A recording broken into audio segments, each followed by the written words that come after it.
નમસ્કાર વિદ્યાર્થી મિત્રો, હું જયદીપ રૈયાણી અર્થશાસ્ત્રના ઓનલાઈન લેક્ચરમાં આપનું હાર્દિક સ્વાગત કરું છું. આજે આપણે નવા ચેપ્ટર સાથે ફરી મળી રહ્યા છીએ. આજનું જે આપણું ચેપ્ટર છે એ ચેપ્ટર નંબર 4 બેન્કિંગ અને નાણાકીય નીતિ છે. બેંકને લગતું ચેપ્ટર, બેંકની નાણાકીય નીતિને લગતું ચેપ્ટર છે. અત્યાર સુધીના જે ચેપ્ટર આપણે જોયા છીએ તે દરેક ચેપ્ટર છે એ અર્થશાસ્ત્ર સાથે, અર્થતંત્ર સાથે, નાણાં સાથે જોડાયેલા હતા.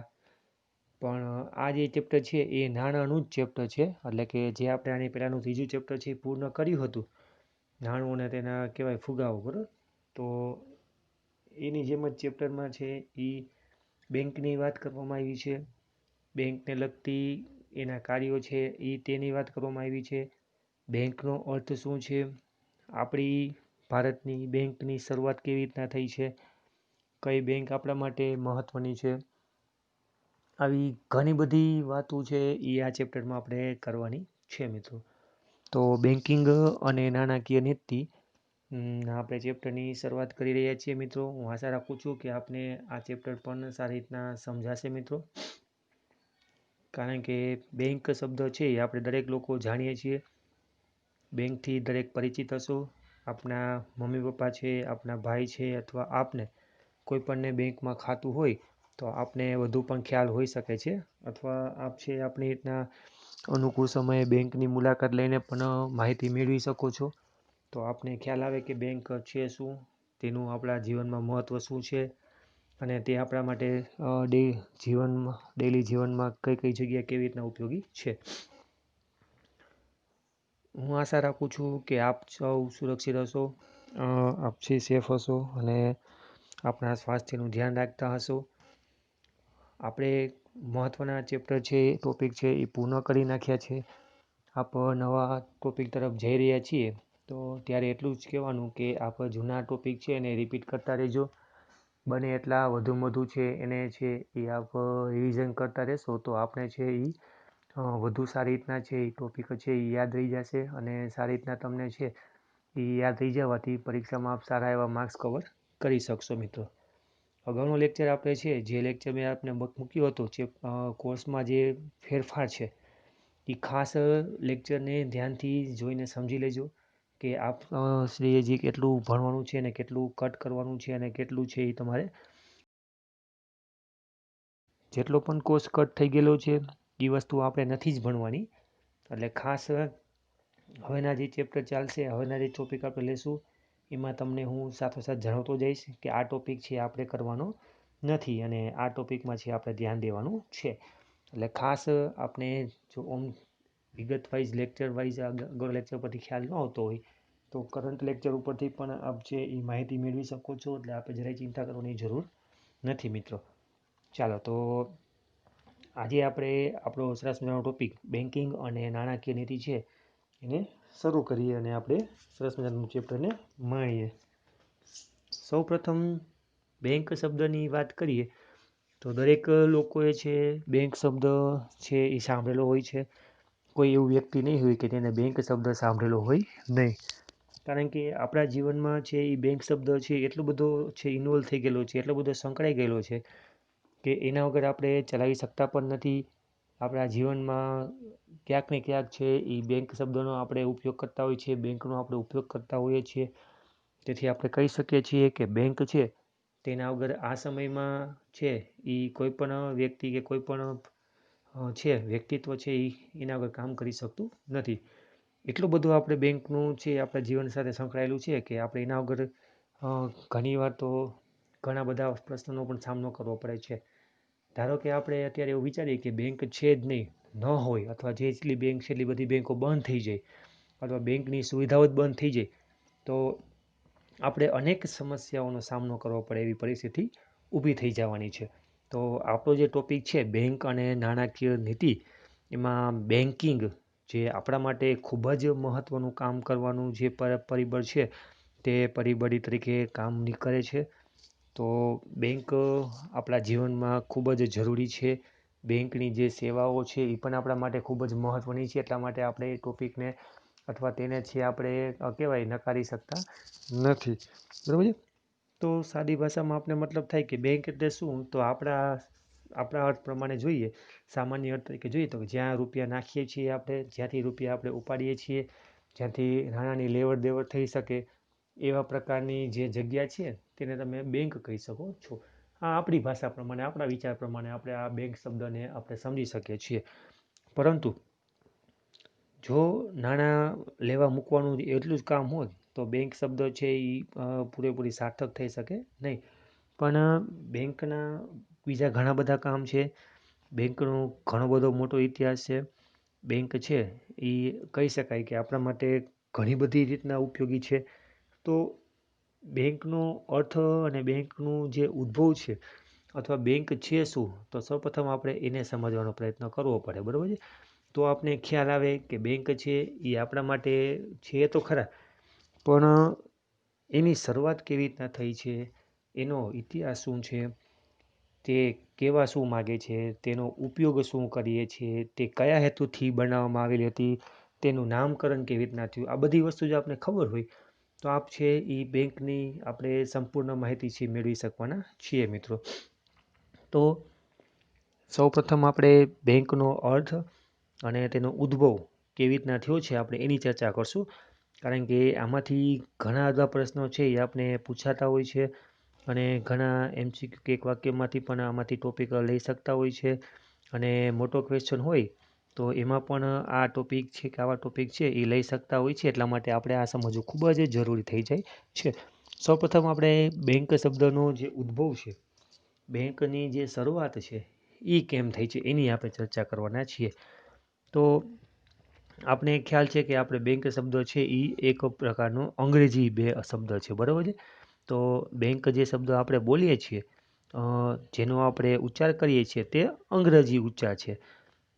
તેનો અર્થ થાય છે આપણી ભાષામાં કહીએ તો કે જથ્થો કે સમૂહ. તો બેંક શબ્દ એક તો અંગ્રેજી શબ્દ છે અને તેનો અર્થ થાય છે જથ્થો કે સમૂહ, બરાબર છે. હવે જોઈએ આપણે શેનો જથ્થો કે શેનો સમૂહ એની વાત કરે છે.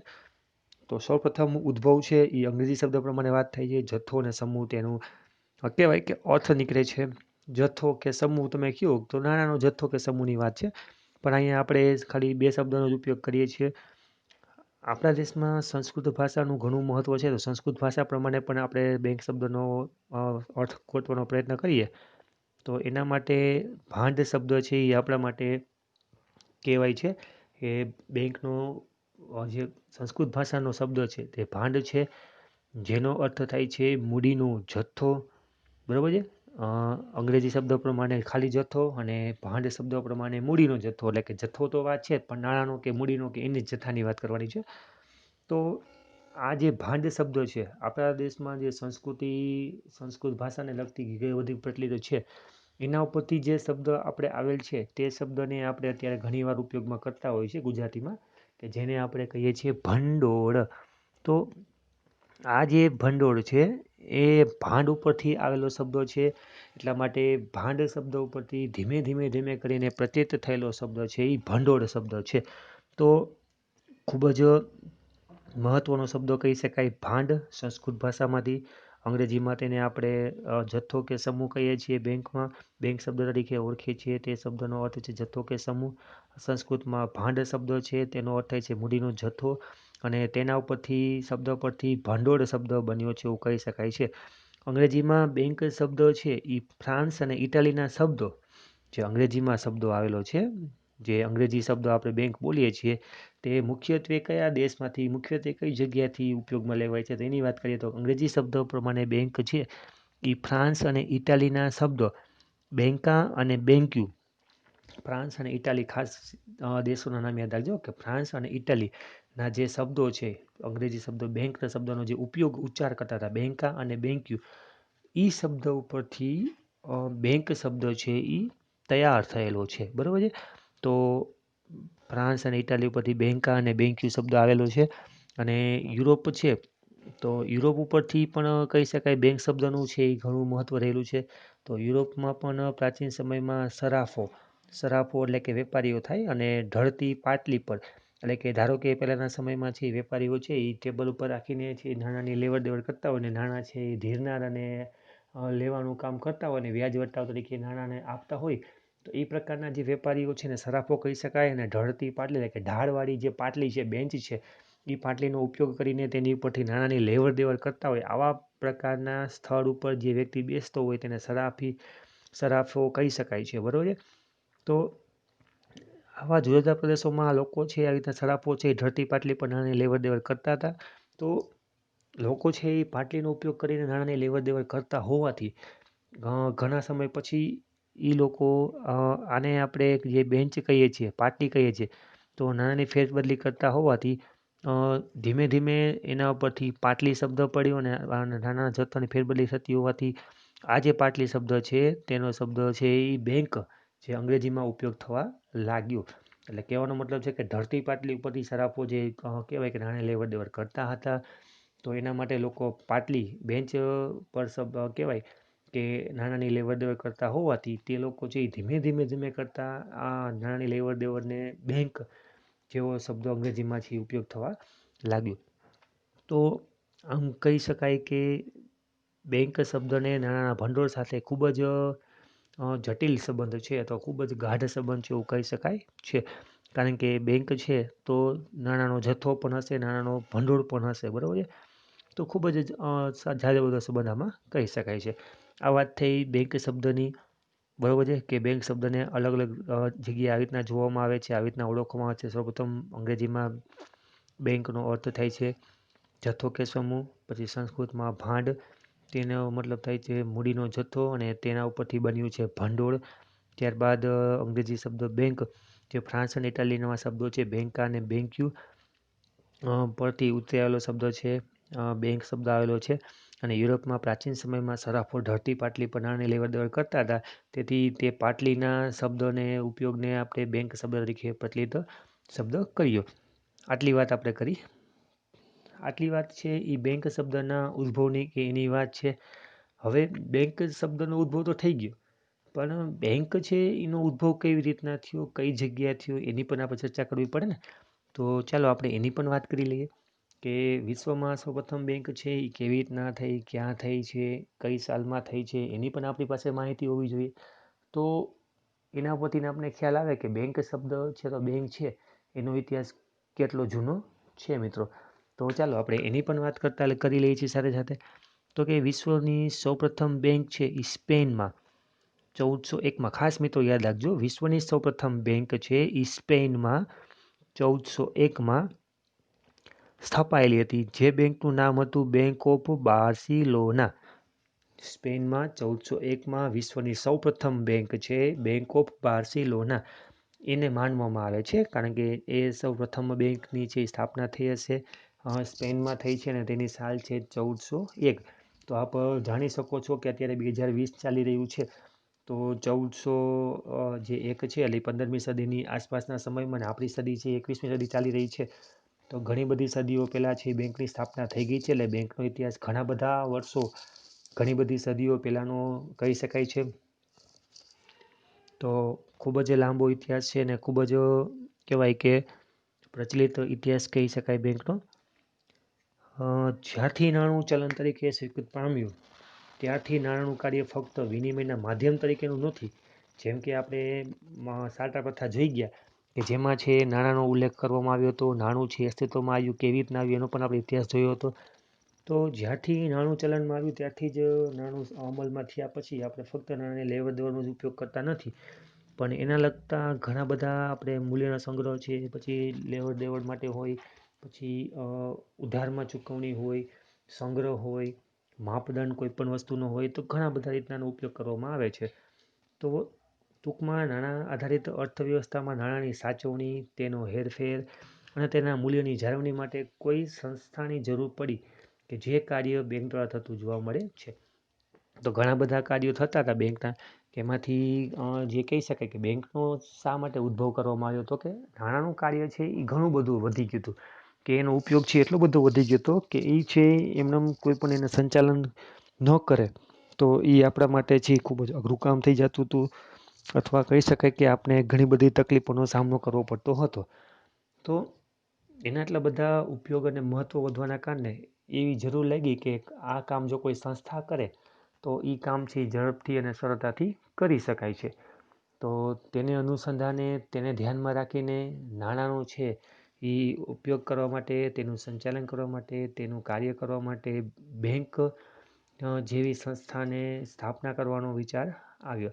તો આપ જાણી શકો છો કે બેંક જેવી સંસ્થા છે તેની સ્થાપના શા માટે કરવામાં આવી છે અથવા એનો હેતુ મુખ્ય શું હતો. તેનો મુખ્ય હેતુ આ હતો કે તેની હેરફેર છે, તેના વહીવટ લગતા કોઈ પણ કામ છે, તેની લેવડ દેવડના કામ હોય, તો એવા ઘણા બધા જે કામો છે એ નાણાં મૂલ્ય દ્વારા ઝડપથી કરવા હોય અને કોઈ એક અધિકૃત અથવા કહેવાય જવાબદાર સંસ્થા દ્વારા કરવા હોય તો એક એવી જવાબદાર સંસ્થા બનાવવામાં જરૂરિયાત ઊભી થઈ કે જે અર્થવ્યવસ્થામાં નાણાંની સાચવણી પણ કરે, હેરફેર પણ કરે, તેના મૂલ્યની જાળવણી પણ કરે.